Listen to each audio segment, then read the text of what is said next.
الفضل YouTube channel میں آپ کا استقبال ہے۔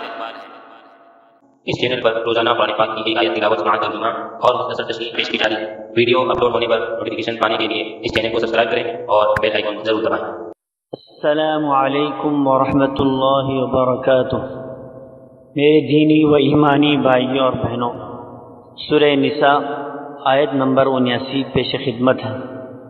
اعوذ باللہ من الشیطان الرجیم۔ ما اصابک من حسنة فمن اللہ وما اصابک من سیئة فمن نفسک وارسلناک للناس رسولا وکفى باللہ شہیدا۔ تجھے جو بلائی ملتی ہے وہ اللہ کی طرف سے ہے، اور جو برائی پہنچتی ہے وہ تیرے اپنے نفس کی طرف سے ہے۔ ہم نے تجھے تمام لوگوں کو پیغام پہنچانے والا بنا کر بھیجا ہے، اور اللہ تعالیٰ گواہ کافی ہے۔ حضرات، انسانوں کو جو بھی اور جس قسم کی بھی نعمت حاصل ہوتی ہے وہ اس کا حق نہیں ہے، بلکہ وہ تو صرف محض اللہ کا فضل و احسان ہوتا ہے۔ انسان خواہ کتنی ہی زیادہ عبادت کرے یا وہ بندگی کا حق ادا کرنے کی کوشش کرے، اس کے ذریعے وہ نعمت کا مستحق نہیں ہوتا، کیونکہ عبادت کی توفیق بھی اللہ ہی کی طرف سے ہوتی ہے۔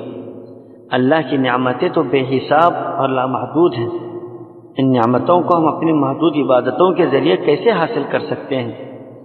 ہمیں اس بات کا بھی کہاں علم ہے کہ ہماری یہ عبادتیں رب العالمین کے شایع نشان ہیں یا نہیں؟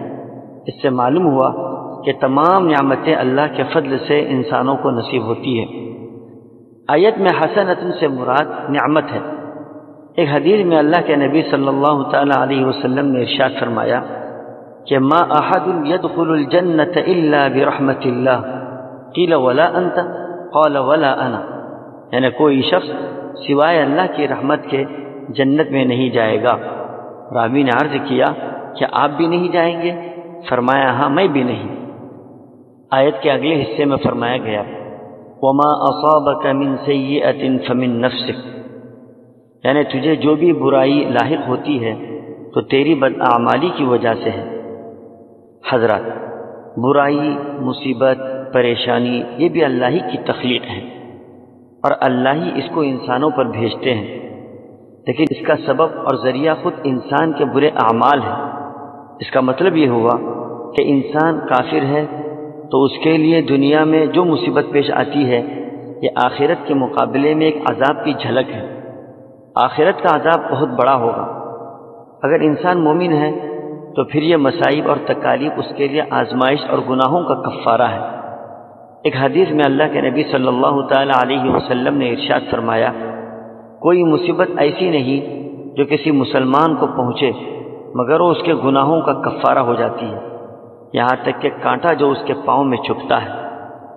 اور ایک جگہ ابو موسیٰ اشعری رضی اللہ تعالی عنہ فرماتے ہیں کہ رسول اللہ صلی اللہ تعالی علیہ وسلم نے فرمایا کہ بندے کو جو کوئی ہلکی یا سخت مصیبت پیش آتی ہے تو اس کے گناہوں کا نتیجہ ہوتی ہے اور بہت سے گناہوں کو معاف فرما دیتی ہے۔ حضرات، آیت کے تیسرے حصے میں فرمایا گیا وَأَرْسَلْنَاكَ لِلنَّاسِ رَسُولًا، یعنی ہم نے آپ کو تمام لوگوں کی طرف رسول بنا کر بھیجا ہے۔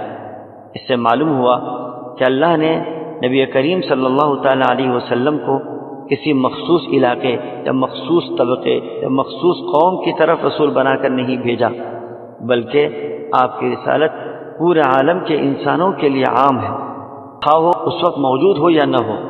اب قیامت تک آنے والے تمام انسانوں کی طرف آپ رسول بنا کر بھیجے گئے ہیں۔ اب آپ کے بعد کوئی نبی نہیں آئے گا، آپ پر رسالت کا سلسلہ ختم ہو چکا۔ آپ کی رسالت کی تصدیق کے لیے گواہ کے طور پر اللہ ہی کافی ہے۔ اللہ تعالی ہم سبوں کو آیت میں دیے گئے پیغامات کو سمجھنے کی توفیق عطا فرمائے، آمین۔